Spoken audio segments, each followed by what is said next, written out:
IT উদ্যোক্তা হওয়ার স্বপ্ন রাজপথে মিশে গেছে স্নাতক প্রথম বর্ষের শিক্ষার্থী মাহবুব আলমের। মায়ের জন্য নতুন ঘর বানাতে ইট কিনলেও সেই ঘরটিও আর তৈরি করতে পারলেন না মাহবুব। 4 আগস্ট বৈষম্য বিরোধী ছাত্র আন্দোলনের মধ্যে দ্রুত গতিতে এগিয়ে আসা একটি গাড়ির চাপায় সড়কেই ঝরে যায় টগবগে তরুণের প্রাণ।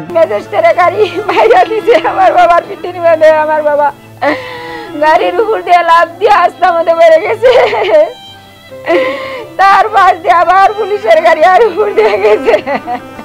জরাজীর্ণ এই ঘরটির বারান্দায় পড়াশোনা করতেন মাহবুব। পাশে থাকা একটি কম্পিউটারে করতেন ফ্রিল্যান্সিং এর কাজ। ঘরে থাকা বিভিন্ন পুরস্কারের ছবি, সনদ ও মেডেলগুলো এখন শুধুই স্মৃতি। ঘরে এলে কেউ আমার আঁকা কুয়া দেয় না, কেউ আমার কয় না তুমি আর চিন্তা করো না। আপনাদের কাছে বিচার চাই, আপনারা বিচার করেন আমার বাবার।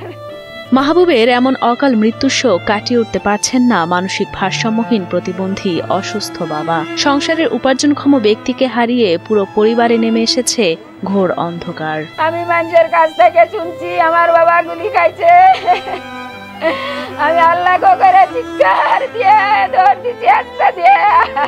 এখন আমার ভাই নাই, এখন তো আমার ভালো লাগে না। আমার ভাই আমার জন্য রাস্তায় যেয়ে বসে থাকতো, আমি কোন সময় অফিস থেকে আমু। শেরপুর সদরের চৈতনখিলা বটতলা গ্রামের দরিদ্র মিরাজ আলীর 2 ছেলে ও 3 মেয়ের মধ্যে মাহবুব ছিলেন চতুর্থ সন্তান। ছোটবেলা থেকেই তার আকর্ষণ ছিল তথ্য প্রযুক্তির প্রতি। উচ্চ মাধ্যমিকে পড়ালেখা করার সময় প্রতিষ্ঠা করেন আইটি ল্যাব নামে কম্পিউটার ট্রেনিং সেন্টার।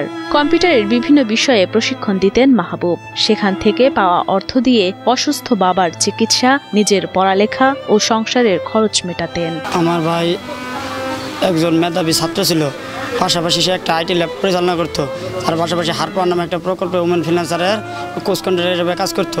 নারীদের স্বাবলম্বী করতে হারপাওয়ার প্রজেক্টের কোঅর্ডিনেটর ছিলেন মাহবুব। কলেজ শিক্ষার্থী হলেও সবার কাছেই ছিলেন সুপরিচিত ও আস্থার প্রতীক। এলাকাতে স্বেচ্ছাসেবী হিসেবে সুনাম থাকলেও কখনো কোনো রাজনীতির সাথে যুক্ত ছিলেন না মাহবুব। তার এমন মৃত্যুতে শোকাহত স্বজন ও এলাকাবাসী। জড়িতদের শনাক্ত করে সুষ্ঠু বিচারের দাবি মাহবুবের পরিবার ও স্বজনদের। আমরা বলতো, খালা তোমার ছেলে নেই তাই কি হয়েছে, আমরা আছি, আমরা তোমার পাশে থাকবো, আমাদের একটাই দাবি, আমরা বিচার চাই।